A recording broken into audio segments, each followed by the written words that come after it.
Muchas gracias, hermano, una vez más por la invitación. Estamos contentos de poder juntarnos, aunque sea de esta manera, y agradecemos al Señor esta instancia que nos da, en estas circunstancias diferentes que nos ha tocado vivir. Vamos a, por favor, si me pueden acompañar a Efesios capítulo 2. El libro de Efesios capítulo 2 vamos a leer, el capítulo entero. Dice así la palabra de Dios. Y Él os dio vida a vosotros cuando estabais muertos en vuestros delitos y pecados, en los cuales anduvisteis en otro tiempo, siguiendo la corriente de este mundo, conforme al príncipe de la potestad del aire, el espíritu que ahora opera en los hijos de desobediencia, entre los cuales también todos nosotros vivimos en otro tiempo, en los deseos de nuestra carne, haciendo la voluntad de la carne y de los pensamientos, y éramos por naturaleza hijos de ira, lo mismo que los demás.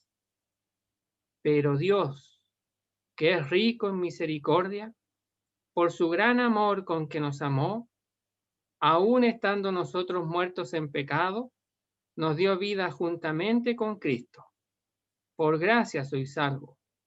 Y juntamente con Él nos resucitó, y asimismo nos hizo sentar en los lugares celestiales con Cristo Jesús, para mostrar en los siglos venideros las abundantes riquezas de su gracia en su bondad para con nosotros en Cristo Jesús. Porque por gracia sois salvos, por medio de la fe, y esto no de vosotros, pues es don de Dios, no por obras para que nadie se gloríe, porque somos hechuras suyas, creados en Cristo Jesús para buenas obras, las cuales Dios preparó de antemano para que anduviésemos en ellas.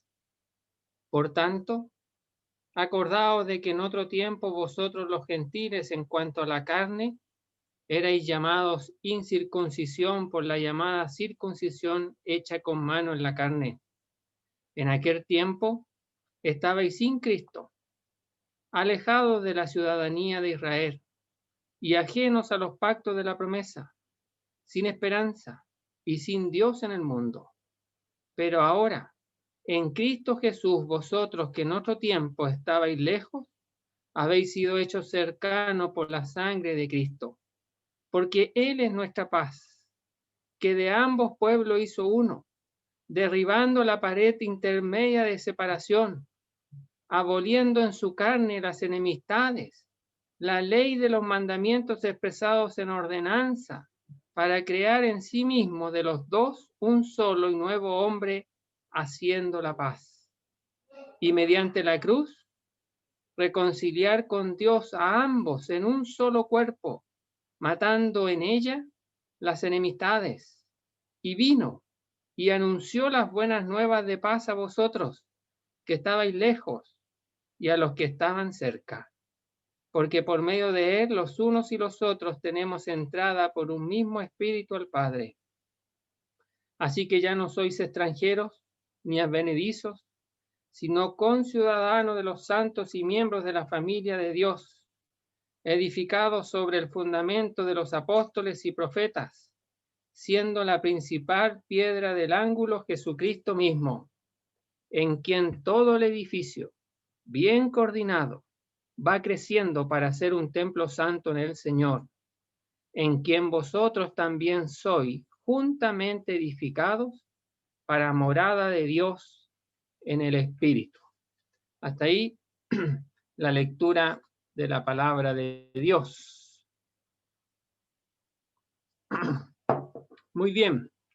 Fíjese que hemos leído esta porción completa del capítulo 2 y me gustaría unirla a lo que el apóstol Pablo ha venido diciendo en el capítulo anterior, en el capítulo 1, pero principalmente en la segunda sección de este capítulo 1. Fíjese que el capítulo 1 se divide en dos grandes secciones. Del versículo 3 hasta el versículo 14 es las riquezas que Dios nos ha dado en Cristo. Versículo 15 hasta el 23 tenemos la oración que el apóstol Pablo, la primera oración que el apóstol Pablo hace delante de Dios, Pero en esa oración no solamente él da gracias a Dios por los creyentes en Éfeso, por la fe que tienen en el Señor Jesucristo, por el amor que tienen para con todos los santos, un amor que demuestra un corazón ensanchado, grande, que abarca a todos los santos. Así menciona a los creyentes santos. Cada uno de los que han creído en Cristo aquí son santos por la gracia de Dios. Y Pablo agradece a Dios en oración porque el amor de Dios abarca a todos los santos y la fe en el Señor Jesucristo.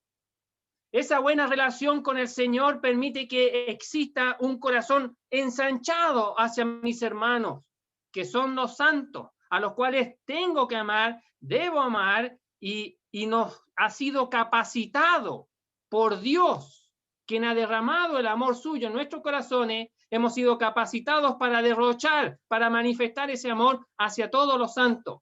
Pero después lo que hace el apóstol Pablo al reconocer esas verdades en los creyentes en Éfeso, dice que pide a Dios.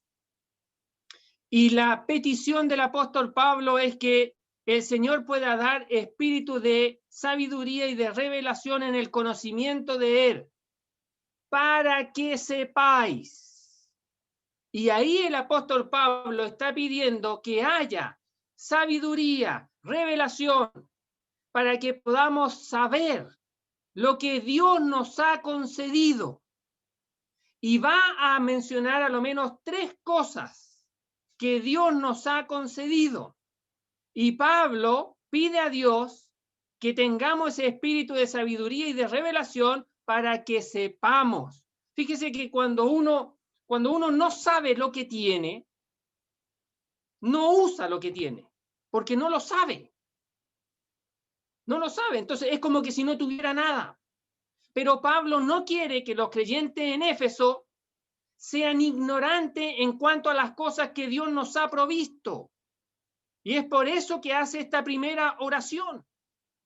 Porque quiere desde el inicio, desde el capítulo 1, que nos demos cuenta lo que Dios nos ha concedido. Y dice 3 cosas a lo menos. Dice, ¿cuál es la esperanza a que Él os ha llamado? Como primera cosa, esa esperanza bendita que en las Escrituras el mismo apóstol Pablo la liga a Cristo, pero también con cosas que están por venir, las cuales esperamos porque confiamos en Dios que va a realizar y llevar a cabo todos sus propósitos. Por lo tanto, es una esperanza inmediata y también futura, y está ligada a la persona de Cristo, el cual nuestra alma dice que está anclada a Cristo, quien está en los cielos. Tenemos una esperanza bendita, y el apóstol Pablo quiere que sepamos a esa esperanza que hemos sido llamados. Y ese llamamiento es un llamamiento eficaz. Hemos sido llamados a esa esperanza. Y ninguno de los que hemos creído se va a quedar fuera de esa esperanza bendita a la que ha sido llamado. Pero también dice, ¿cuáles las riquezas de la gloria de su herencia en los santos? Y va a hablar de las abundantes riquezas de su gloria, de la herencia de la gloria en los santos. Aquí podría ser que los santos son su herencia gloriosa, o también que vamos a recibir mucho más de lo que nos ha dado, como el Espíritu Santo, arras, parte de una gran herencia que hemos de recibir cuando estemos con el Señor en gloria. Ambas cosas podrían ser. Y el apóstol Pablo dice, yo también quiero que ustedes sepan eso, que sepan también las riquezas de la herencia para los santos. Pero también dice que quiere que sepamos cuál es el supereminente grandeza de su poder. Y va a comenzar a hablar del poder de Dios. Y como a nosotros, y Pablo pareciera que se da cuenta, nos cuesta entender las expresiones del poder de Dios. El apóstol Pablo lo que va a comenzar a hacer ahí en el capítulo 1, va a empezar a acuñar frases, expresiones que magnifiquen ese poder. Por ejemplo, va a decir supereminente. Imagínese usted esa expresión grandeza, poder, operación del poder de su fuerza, la cual operó. Son expresiones que enfatizan ese tremendo poder como un megapoder, un gran poder, un poder dinámico, poderoso, eficaz, que nada se le opone. Y va a agregar, y va a decir, el cual operó en Cristo. Si uno quisiera preguntar, bueno, pero ¿cuál es ese tremendo poder? Entonces el apóstol Pablo nos dice, miren lo que sucedió con Cristo. Ahí operó ese poder, ese gran poder de Dios, el cual operó en Cristo. ¿Cómo? Resucitándole de los muertos. ¿Qué más? Lo sentó a su diestra en los lugares celestiales. ¿Qué más? Lo colocó por sobre todo principado, autoridad, poder, señorío y sobre todo nombre que se nombra no solo en este siglo, sino también en el venidero. O sea, el poder de Dios levantó de entre los muertos a Jesucristo, lo elevó al lugar más alto, a la diestra de Dios, le sentó allá en los lugares celestiales y lo puso por sobre todo potestad, por sobre todo principado, por sobre todo nombre que se levante, antes, ahora y después. Está por sobre todo eso, por los siglos de los siglos. Y también dice que lo sometió todas las cosas bajo sus pies y lo dio por cabeza sobre todas las cosas a la iglesia, que es su cuerpo, el cual él como cabeza llena a la iglesia con su plenitud. Todo eso hizo el poder de Dios. Y me gustaría enlazar esa expresión porque el apóstol Pablo sigue escribiendo.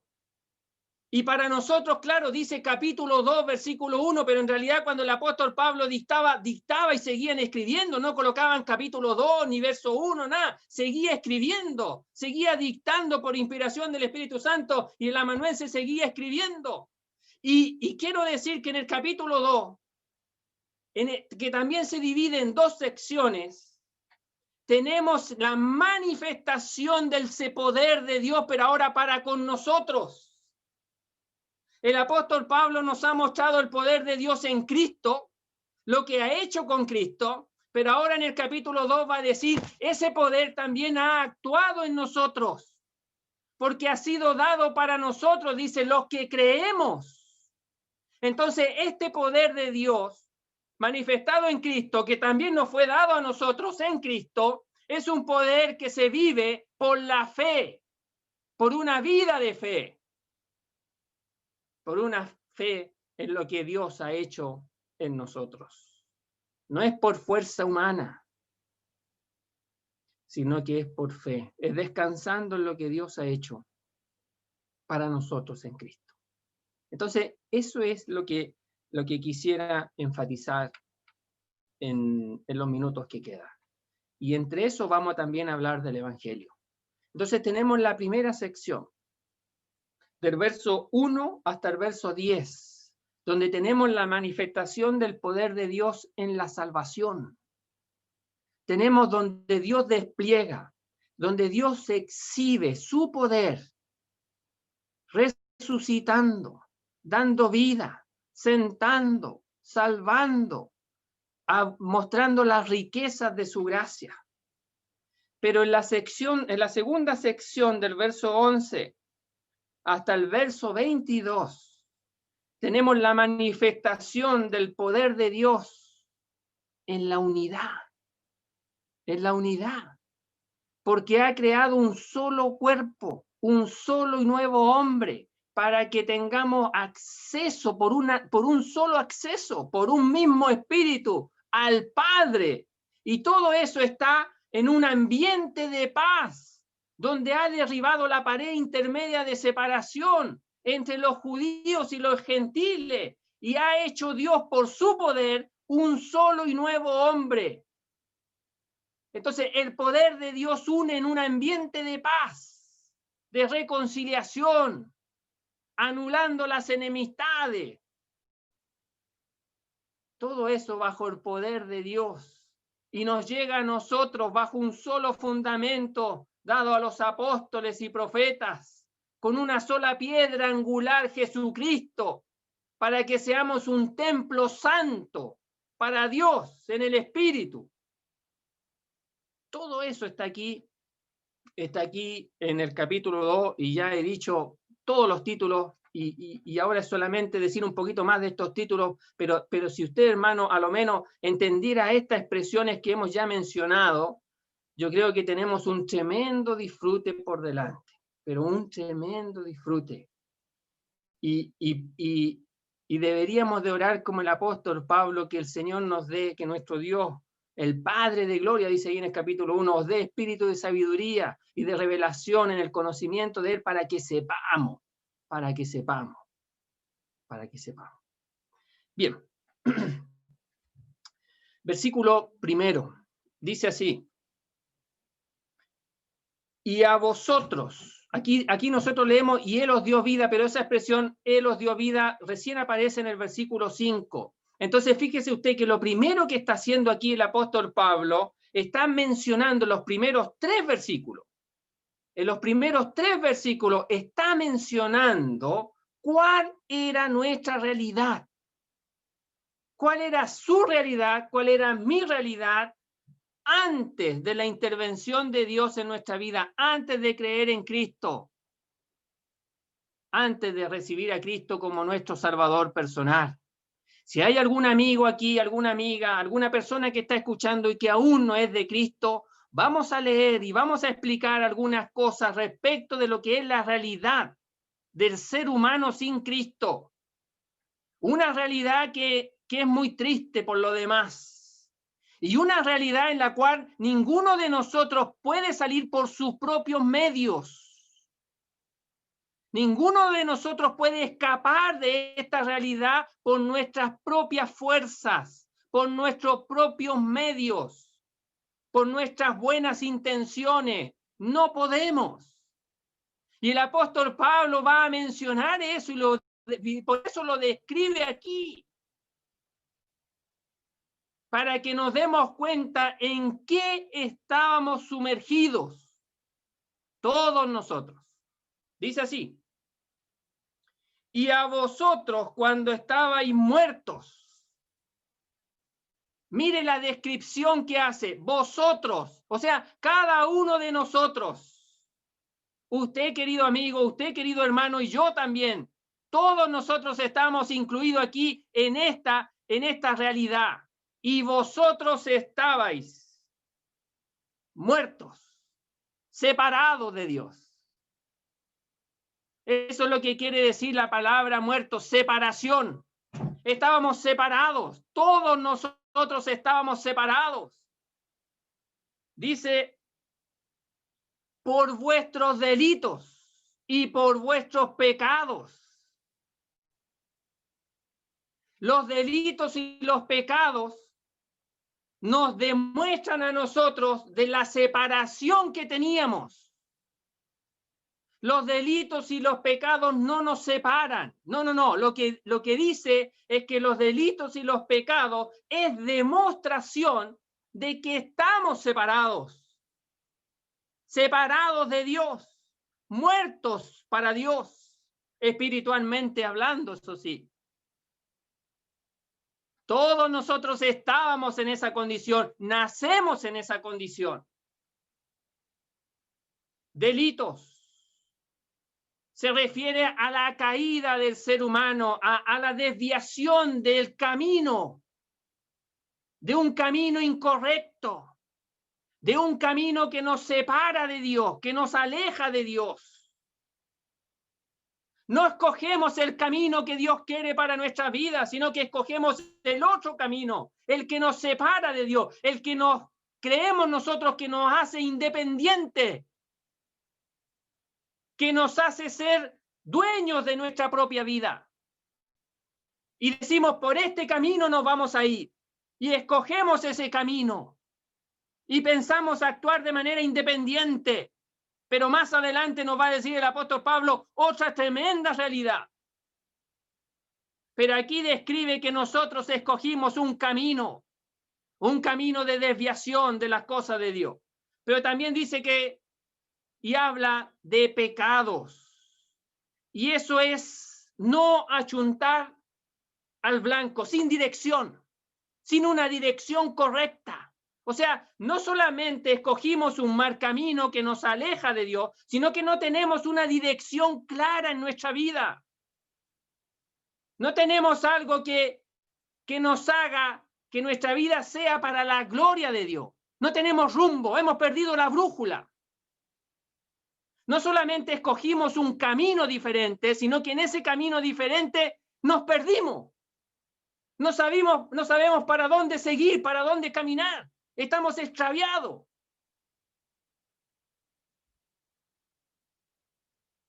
Si pensamos y somos sinceros, más de alguno de nosotros puede hacer memoria de cómo transitábamos en ese camino. Realmente extraviado. Muchas veces sin saber qué hacer, dónde ir, cómo vivir. Solos, sin rumbo. Así nos sentíamos muchos. A lo mejor, querido amigo, usted se siente así, pero es su condición, es por su naturaleza, es por sus pecados delante de Dios. Pero dice versículo 2, en los cuales anduvisteis en otro tiempo. Y aquí dice en otro tiempo porque en realidad está hablando a creyentes. Y le está mencionando cuál era su vida antes de creer en Cristo.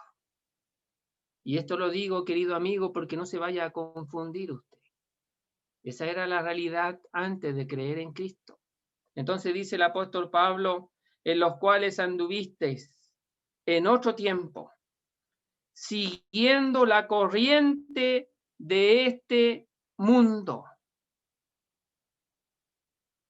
Mire cómo era. Siguiendo la corriente de este mundo. En el versículo 1 pareciera que nosotros actuábamos de manera independiente, escogíamos nuestro camino.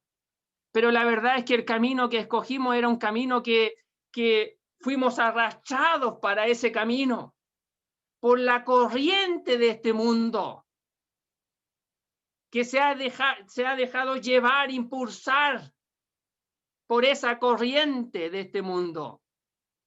Y claro, porque no teníamos vida.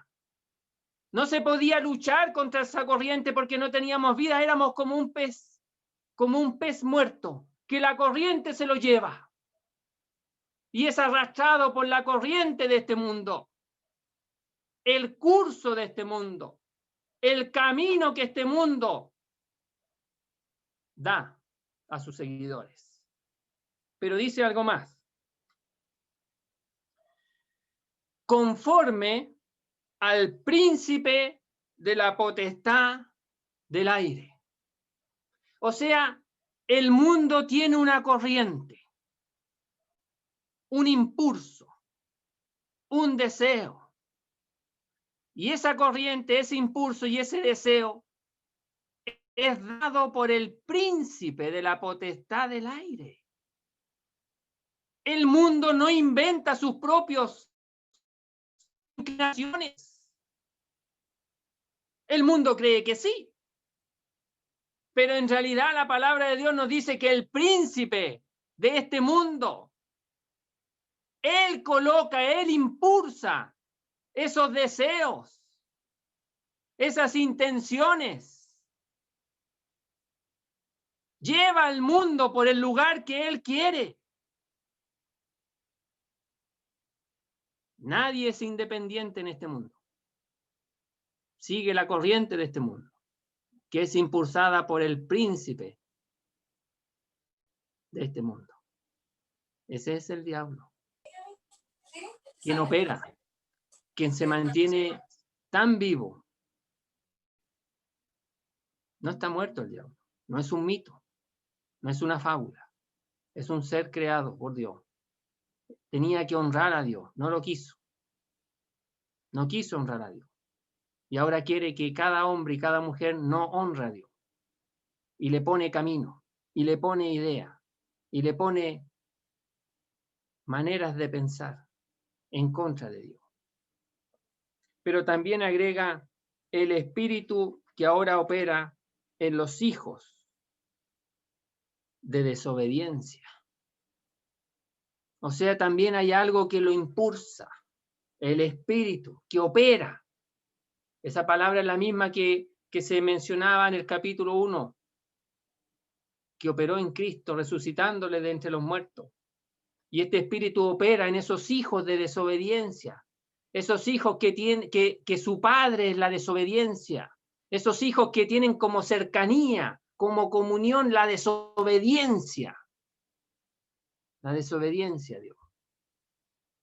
Ese es el ambiente. Versículo 3. Los deseos, dice, entre los cuales también todos nosotros vivimos en otro tiempo. Sigue recordando el tiempo pasado. Pero dice, todos nosotros vivimos. Nadie se escapó de tener esta vida. Nadie se escapa de esta vida. En los deseos de nuestra carne. Haciendo la voluntad de la carne y de los pensamientos. Mire usted, los deseos de nuestra carne, y aquí carne se refiere a la naturaleza pecaminosa, y está diciendo que son esos deseos, esos impulsos internos del alma, del corazón, de nuestra naturaleza caída, de nuestra naturaleza pecaminosa. Y dice que estábamos en esos deseos de nuestra carne haciendo la voluntad de la carne, o sea, no solamente deseábamos lo que nuestra naturaleza pecaminosa quería, sino que también lo llevábamos a cabo, lo hacíamos, lo ejecutábamos en nuestra vida. Ese deseo carnal se llevaba a cabo, se materializaba por cada uno de nosotros. Y además dice, y los pensamientos, haciendo la voluntad de la carne, y los pensamientos. Nuestros pensamientos también eran en contra de Dios. También. Y éramos por naturaleza hijos de ira. O sea, nuestra naturaleza, nos dice Pablo, es que somos hijos de ira. O éramos hijos de ira, como lo expresa aquí. O sea, la ira era nuestro padre, pero por naturaleza. No por lo que hacíamos, por naturaleza. La ira de Dios estaba ahí para nosotros. Como el Padre está para un hijo, la ira de Dios estaba para nosotros. Porque éramos hijos. Por naturaleza éramos hijos de ira. Y agrega lo mismo que los demás. Lo mismo que los demás. Esa era entonces, hermano, nuestra realidad espiritual. Es lo que el apóstol Pablo menciona en estos primeros 3 versículos. Pero, mire lo que viene a continuación. Versículo 4. Pero Dios, que es rico en misericordia, por su gran amor con que nos amó.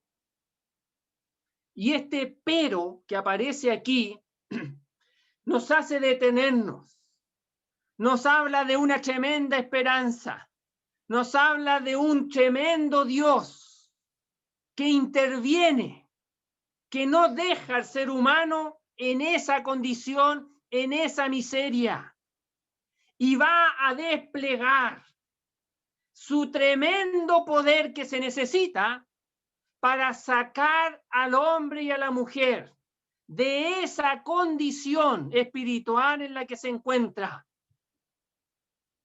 Y dice, pero Dios, y esto nos habla de que Dios interviene, de que Dios se hace presente en la vida del hombre y de la mujer.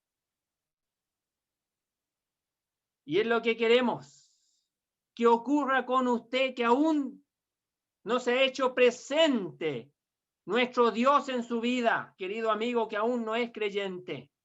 Y para los que hemos creído, tenemos que reconocer que Dios ha intervenido en nuestra vida con tremendo poder. Y dice, pero Dios que es rico en misericordia. No dice que Dios es misericordioso, sino que es rico. Y cuando dice rico, habla de abundancia, de gran abundancia. Y dice aquí que Dios es tremendamente abundante en misericordia. Y no solamente en misericordia, sino que también por su abundante amor, por su gran amor con que nos amó. O sea, Dios despliega en su poder, en su intervención, una gran misericordia y un gran amor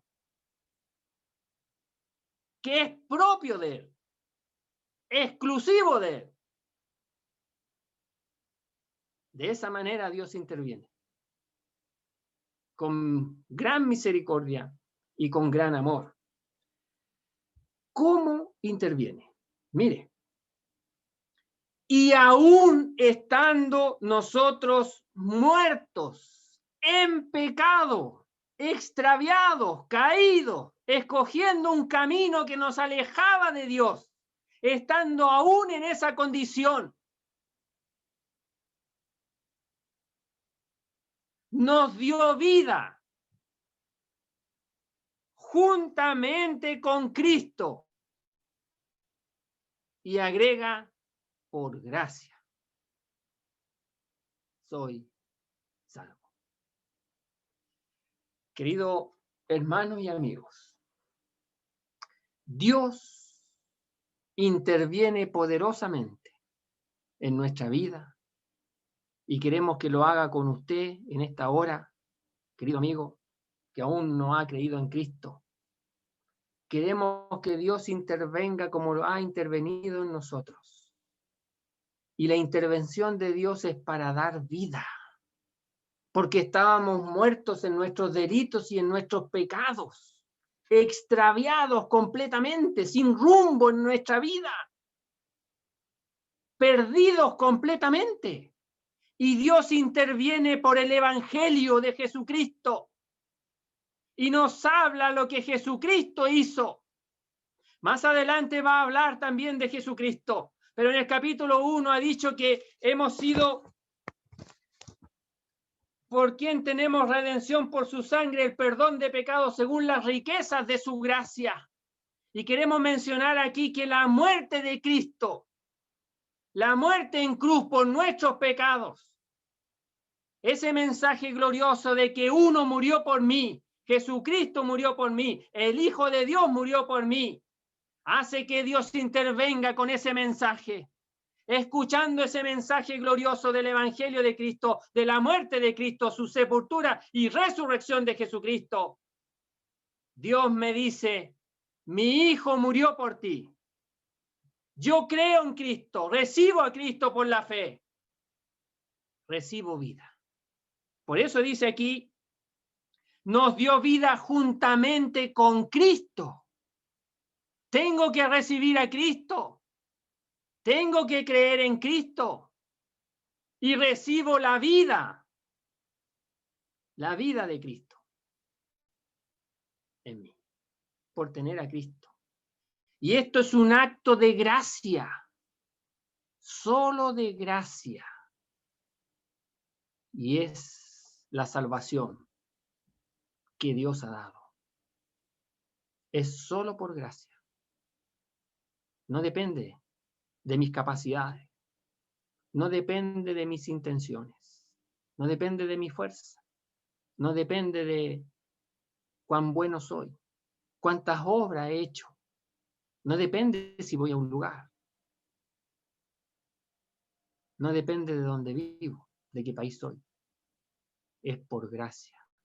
Por gracia soy salvo. Dios me concede este favor inmerecido para la salvación de mi alma. Pero aquí el apóstol Pablo enfatiza la vida juntamente con Cristo. Pero sigue diciendo más. y juntamente con Él, es decir, con Cristo, no solamente nos ha unido en la vida de Cristo, sino que también dice, nos resucitó. O sea, también nos unió en la resurrección de Cristo. Y ese poder que fue manifestado en la resurrección de Cristo también ha sido manifestado en nosotros, en nuestra vida espiritual. Porque Dios nos da vida estando muerto, nos resucita estando muerto.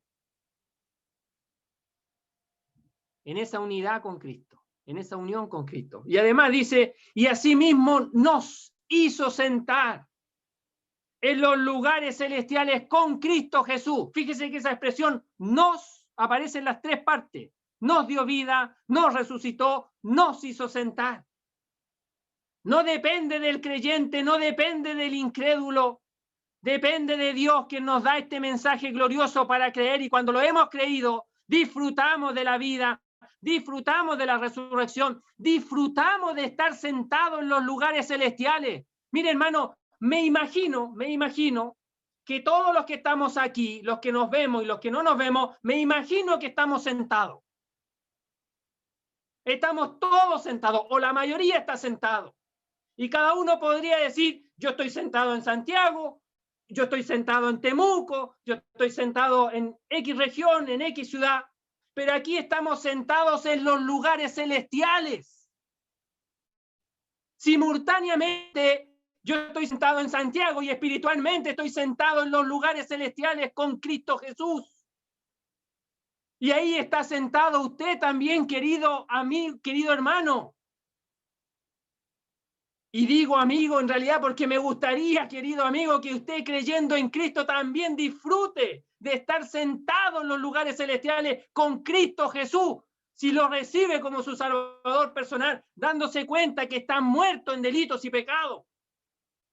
Y que por esa condición de muerto usted necesita la vida de Dios. Y la vida de Dios le llega por el mensaje del Evangelio, porque Cristo murió por usted y le ofrece salvación gratuita. Reciba a Cristo por la fe. Y va a tener vida con Cristo. Va a ser resucitado con Cristo. Y va a estar sentado con Cristo en los lugares celestiales, en el cielo.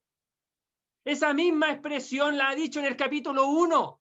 Mire lo que dice en el capítulo 1, la cual operó en Cristo, resucitándole de los muertos, sentándole a su diestra, en los lugares celestiales, en el cielo, a la diestra de Dios.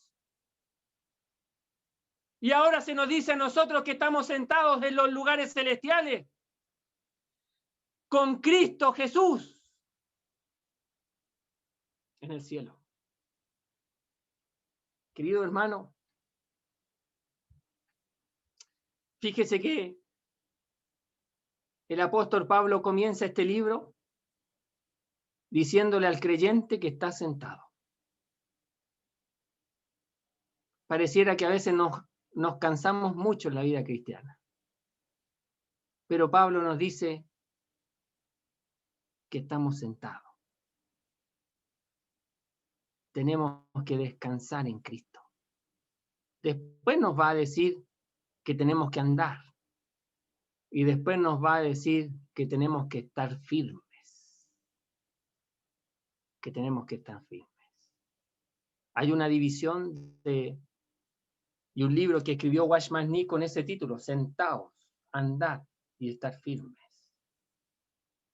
Es las expresiones que aparecen aquí en este libro de Efesios. Sentaos.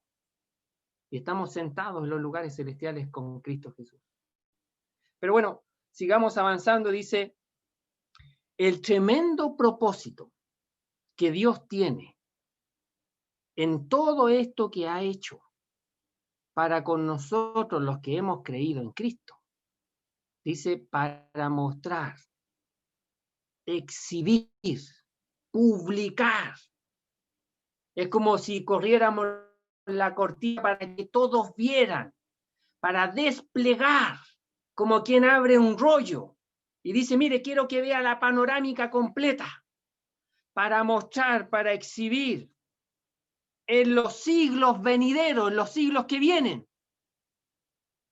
las abundantes riquezas de su gracia, en su benignidad, en su bondad, en lo que es apropiado, característico de Dios, para con nosotros, en Cristo Jesús.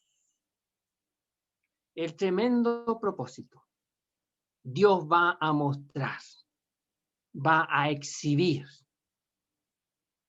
a través de los creyentes su poder, lleno de gracia, lleno de bondad, lleno de misericordia, al traer consigo en el siglo venidero a aquellos que hemos creído en Cristo, con vidas transformadas, glorificadas, completas, ya el pecado será historia, donde seremos obedientes al Señor 100%. La expresión heme aquí será una expresión que estará a flor de labio. Espontáneamente le diremos heme aquí, Señor. Ya nadie va a rehusar, nadie se va a esconder, ojalá que vaya otro, ojalá que le diga, no, no, no, vamos a estar ahí, heme aquí, heme aquí, heme aquí. Porque va a mostrar en los siglos venideros la abundante riqueza de su gracia para con nosotros, los que hemos creído en Cristo Jesús. Ahora, para que nadie se confunda, el apóstol Pablo va a decir, todo esto es por gracia. Es por gracia. Por gracia soy salvo. Se recibe por la fe, por medio de la fe. Esto no es de vosotros. No surge de algún hombre. No nace de la idea de una persona. No es propio del hombre, de la naturaleza del ser humano. Pues es un regalo de Dios. Y para que nadie aún más quede confundido, si es que no entendió bien, no por obra, no por lo que usted haga, para que nadie se gloríe. Y termina en esta primera sección diciendo, porque fuimos creados, una nueva criatura, una nueva creación, de modo que el que está en Cristo, nueva criatura es. Porque somos hechura, creación suya, creados en Cristo Jesús. Ese es nuestro modelo, para que Él sea el primogénito entre muchos hermanos. Esa es nuestra meta, hasta que todos lleguemos a ese varón perfecto, a la estatura de la plenitud de Cristo. Todos vamos a llegar ahí. Fíjense que cuando opera el poder de Dios y nos salva, nos coloca en el camino correcto, que nos lleva hacia Él. Y mientras vamos hacia Él, estamos siendo transformados a la imagen de su Hijo, a la imagen gloriosa de Cristo. Dios nos coloca en el rumbo correcto, en el camino correcto. Y vamos siendo transformados de gloria en gloria, renovados de gloria en gloria. Aunque este viejo exterior se comience a desgastar, a caer de a pedacitos, el hombre interior se va renovando de gloria en gloria, dice el apóstol Pablo, por un mismo espíritu. Bueno, dice, hechuras suyas creados en Cristo Jesús para buenas obras, las cuales Dios preparó de antemano para que anduviésemos en ella. Mientras estamos transitando por el camino de Dios, por el camino correcto que nos lleva hasta su presencia, ya sea por muerte o que Él venga a buscarnos, debemos realizar esas buenas obras que Dios preparó. ¿Para qué las preparó? Para que anduviésemos en ella, para que las llevemos a cabo, para que las realicemos. Estas buenas obras que Dios preparó para que anduviésemos en ella Son obras que preparó para que las hiciéramos aquí, en el mundo, del cual Él nos ha salvado y nos ha dado vida y nos ha resucitado y nos ha sentado espiritualmente. No son obras para hacer en el cielo, son obras para hacer aquí. Tenemos tarea, tenemos trabajo que hacer. Pero primero nos salvó y después nos da tareas que hacer a los salvados. A los salvados. Otra vez hago un paréntesis, querido amigo, querida amiga. Si usted no es salva, no vaya a creer que tiene que hacer obras, por favor. No, no, no. El apóstol Pablo ha dicho, mire, para que usted no se confunda, no por obras, para que nadie se gloríe, por gracia, por el favor de Dios concedido en la persona de Cristo, quien ha muerto por usted. Y si usted creyera en Cristo como su Salvador personal, tiene vida eterna. Dios le saca de ese camino extraviado en que está, le coloca en el camino de Él, en el camino correcto, le va a ayudar a crecer y le va a dar trabajo que hacer para la gloria de Él. Pero tiene que ser salvada por Él. Ahora, en la segunda sección, mis queridos hermanos, el apóstol Pablo comienza de la misma manera que comenzó la primera sección de este capítulo 2. Tenemos 3 versículos en el capítulo, en los primeros versículos, del 1 al 3, donde habla de la condición del ser humano, de las personas, de los creyentes de Éfeso, y abarca toda la humanidad. Bueno, en la segunda sección, del 11 hasta el 22, hemos dicho, también abarca dos versículos de cómo era la condición de los gentiles. Había pueblo de Dios que era gentil y había pueblo de Dios que eran judíos aquí. Y describe 2 versículos para decir cuál era la condición de los gentiles. Dice que eran llamados incircuncisión. Era un término despectivo, como que tú no perteneces aquí. Tú no eres como yo. Tú eres diferente, eres distinto. ¿Qué haces aquí? No tienes nada que estar haciendo aquí. No te puedes juntar conmigo. Así eran llamados los gentiles, incircuncisión. No tenían esa marca distintiva que Dios nos dio, decían los judíos. Ustedes son común y corriente, incircuncisos. Pero también dice, verso 12, sin Cristo, sin el Mesías prometido, alejados de la ciudadanía de Israel, no teníamos nada que ver con Israel, ajenos a los pactos de la promesa, éramos extranjeros a los pactos de la promesa. Los pactos no eran para nosotros, los de la promesa no eran para nosotros, éramos extranjeros de eso. Ni sabíamos seguramente de pactos que había Dios con Israel. Sin esperanza. Eso es terrible. Sin esperanza. Fíjese que se nos pide la oración por la madre de una hermana que falleció en Venezuela, la señora Verónica de Turkington. Se nos pide la oración por su madre, Josefina, quien se contagió de COVID, y frente a la tristeza de la partida de su hija, la madre no quiere ni siquiera comer. Pareciera que no quiere vivir. Pareciera que no tiene esperanza. Sin esperanza.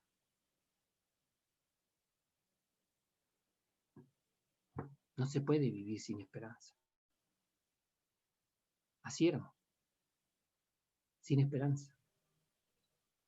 Y si eso es terrible, lo que viene es aún más terrible. Sin Dios en el mundo. Sin Dios en el mundo. Vivíamos sin Dios. Teníamos según nosotros, dioses que no son Dios, que pensábamos que eran Dios y se fabricaban algo que pudiéramos ver con nuestros ojos, y a eso le llamábamos Dios, que no hablan, no piensan, no caminan, no escuchan, no ven. Pero vivíamos en este mundo sin el Dios verdadero.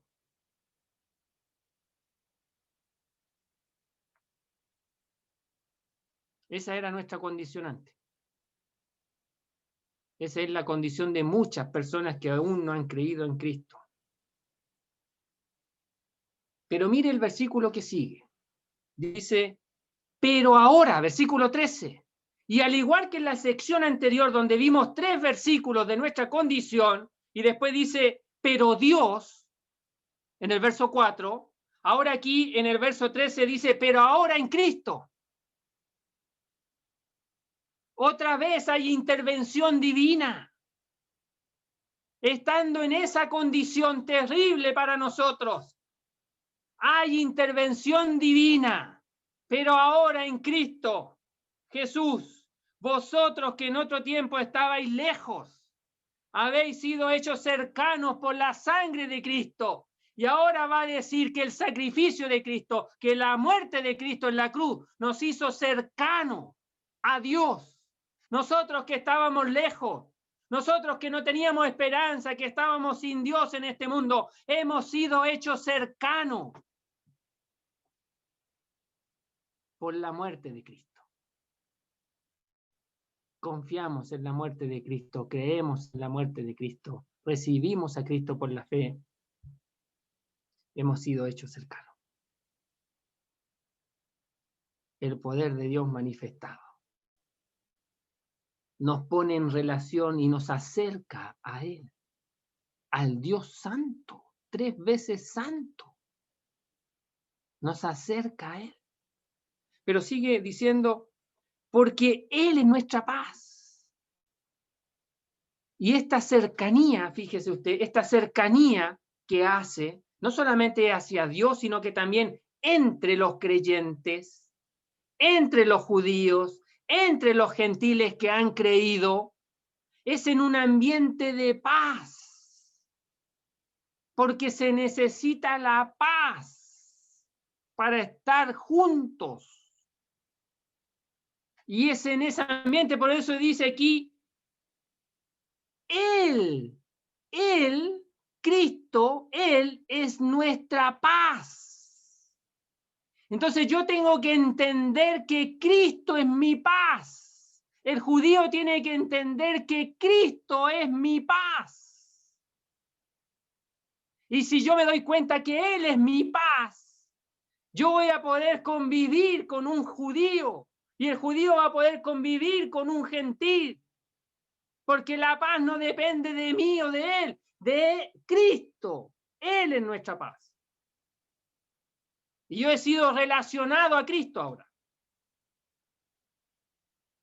Dice, y Él es nuestra paz que de ambos pueblos hizo uno. Me unió, derribando la pared intermedia de separación. Usted sabe que en el templo habían paredes que dividían, que separaban en los atrios, mujeres, judíos, gentiles. Bueno, aquí esa pared fue derribada, fue botada. La botó. Dios la botó. Con la obra de Cristo la botó. Fue destruida. Dice, de ambos pueblos hizo uno. Verso 15, para crear en sí mismo de los dos un solo y nuevo hombre, y otra vez haciendo la paz. Que nos quede claro el ambiente de paz. Haciendo un solo y nuevo hombre, y mediante la cruz reconciliar. La reconciliación que habla de un estado de enemistad y ahora de un estado de paz con Dios. A ambos en un solo cuerpo, ahora un solo cuerpo. Versículo 17. Un mismo anuncio. Dice, y vino y anunció las buenas nuevas de paz a vosotros que estabais lejos, y estas buenas nuevas de paz a vosotros que estabais cerca. Un mismo anuncio para ambos, para los que estaban lejos, para los que estaban cerca, un mismo anuncio. Y ahora dice, porque por medio de él los unos y los otros tenemos entrada a una misma entrada, por un mismo espíritu, al Padre. Y todo esto por un mismo, no, agrega, mire, y ahora nos hizo conciudadanos, una misma ciudadanía. Y nos hizo miembros de una misma familia de Dios. Versículo 19, versículo 20. Un mismo fundamento dado a los apóstoles, los cuales somos edificados a los apóstoles y profetas. Una misma piedra angular, preciosa, estimada, de gran valor, Jesucristo. Un mismo edificio en el cual vamos creciendo. Estamos siendo ensamblados unos con otros para hacer un templo santo en el Señor, un solo templo santo en el Señor, y para que juntamente edificados seamos una morada de Dios en espíritu. En espíritu. Es lo que Dios ha hecho desplegando su poder al unir a creyentes de todo tipo de nacionalidad para que sea un templo santo en el Señor. Esté claro en la iglesia universal, que la iglesia local es un reflejo pequeño, pero este es el gran propósito del poder de Dios que ha desplegado para con nosotros los que creemos. Discúlpenme, me pasé en 3 minutos. Disculpen, hermanos, que el Señor bendiga su palabra. Hermano, ¿puede orar, por favor? Sí. Nuestro Dios, nuestro Padre, queremos darte las gracias, nuestro Dios, por tu palabra. Nos damos cuenta de las tremendas riquezas de tu gracia que has desplegado, con ese poder magnífico, más grande que incluso que el de la creación, manifestado en la persona de tu Hijo, y que nos ha llegado a nosotros por estar unido a Cristo, con salvación, con redención, con resurrección espiritual, con estar sentado en los lugares celestiales, con ser unido a un solo y nuevo hombre, tener una sola entrada por un mismo espíritu a la presencia tuya, nuestro Dios, para disfrutar en compañía, en un ambiente de paz, las abundantes riquezas de tu gracia. Pero Padre, también nos acordamos de aquellos que aún no han creído. Cautívales por tu palabra, nuestro Dios, que la persona de tu Hijo pueda brillar y que puedan resonar las palabras: por gracia soy salvo, por medio de la fe. Y esto no es de vosotros. No, la salvación no es de alguna persona que haya inventado cómo ser salvo, sino que es un regalo de Dios por la fe en Cristo. Te rogamos por ellos, amigos nuestros, para que puedan creer. Y te damos las gracias por todo en el nombre precioso del Señor Jesús. Amén.